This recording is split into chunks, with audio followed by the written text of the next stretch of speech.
Yuhu everybody, welcome back again with me Jamaluddin Barsha in my channel YouTube. Justice League Zack Snyder Cut telah dirilis dan sudah bisa ditonton di HBO Go dan HBO Max pertanggal 18 Maret di seluruh dunia. Meskipun sempat bocor di beberapa jam sebelumnya, namun tidak mengurungkan niat untuk menonton legal di HBO Go. Dan di video kali ini gue akan nge-review Justice League Snyder Cut, apakah lebih baik dari sebelumnya atau biasa aja. Buat yang gak suka spoiler, silahkan tonton dulu filmnya dan kembali lagi buat nonton reviewnya. Satu rumah yang sama namun memiliki dekorasi dan perabotan yang berbeda. Inilah penggambaran Justice League versi Zack Snyder Cut.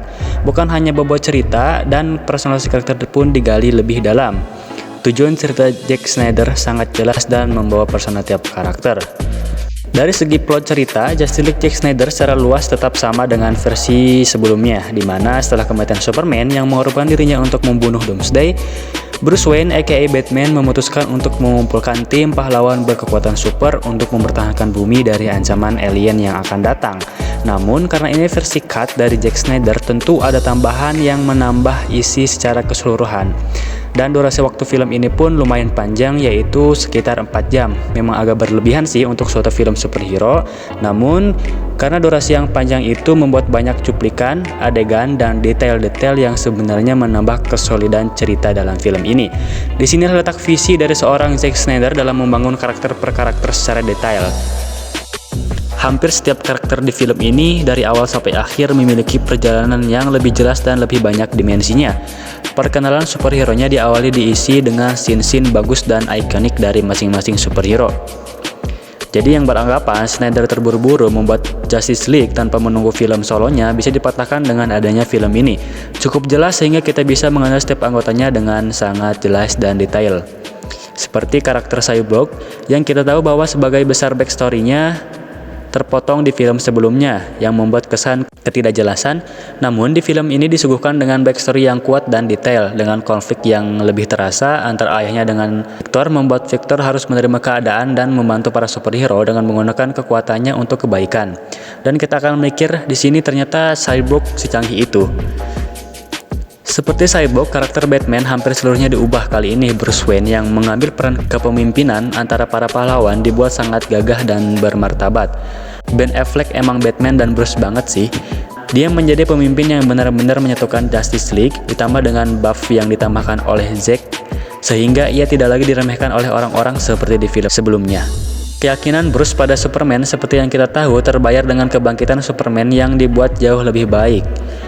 Reuninya dengan Lois Lane dan Martha Kent jauh lebih emosional berkat fokus Snyder yang membuat betapa hancurnya mereka berdua ketika Superman tewas. Superman dengan kekuatan superpower dan ciri khasnya plus dengan Black Suit-nya menambah kesan bahwa Superman adalah simbol pahlawan yang dibutuhkan oleh dunia saat itu. Dan Wonder Woman yang benar-benar like an Amazon girl, pertama dia muncul aja udah bikin merinding. Hebat dan mendominasi sepanjang film. Sebelum kemunculan Superman, setiap beraksi menggunakan backsound ciri khas Wonder Woman yang membuat kita merinding.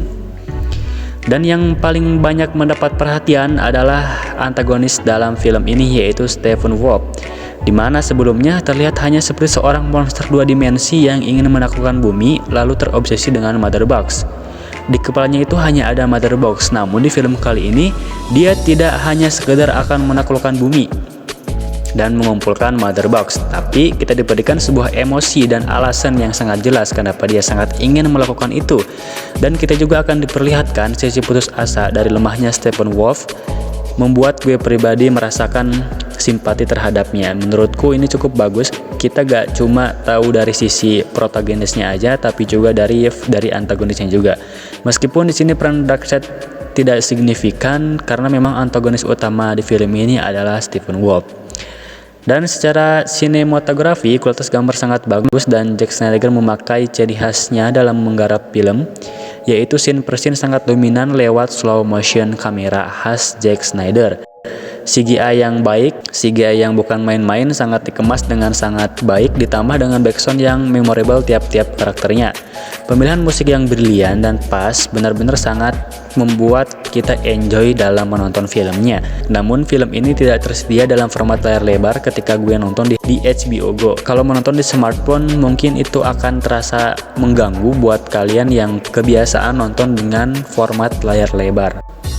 Sementara tambahan di akhir film, kita akan disajikan dengan mimpi buruk yang dialami Batman diambil dari epilognya dan rasanya sedikit memanjakan mata sih di sini. Ini mungkin akan membuat kita penasaran dan akan berpikir sepertinya akan bagus jika akan dibuat lanjutannya. Namun sepertinya itu tidak akan terjadi karena Zack Snyder tidak berniat untuk membuat film dari DC lagi.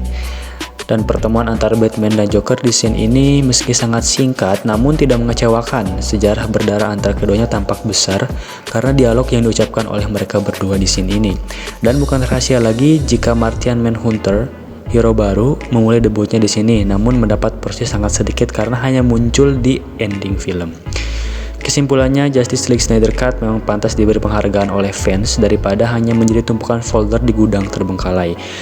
Bagi gue ini adalah sebuah karya luar biasa untuk dunia, khususnya penggemar superhero DC Comic. Film yang lebih baik dari sebelumnya, yang menyebarkan setiap karakter dan cerita yang sangat jelas. Dan yang terpenting adalah rasanya, dengan villain yang benar-benar kuat, dengan latar belakang yang jelas, serta yang memang dibutuhkan suatu kesatuan superhero untuk melawannya. Ini DC banget. Cuma satu yang kurang dari gue, yaitu tidak tayang di bioskop. Itulah sedikit review Justice League Snyder Cut dari gue, karena itu pure pendapat gue pribadi. Jika ada pendapat lain silahkan komen, like jika kalian suka, dan sampai jumpa.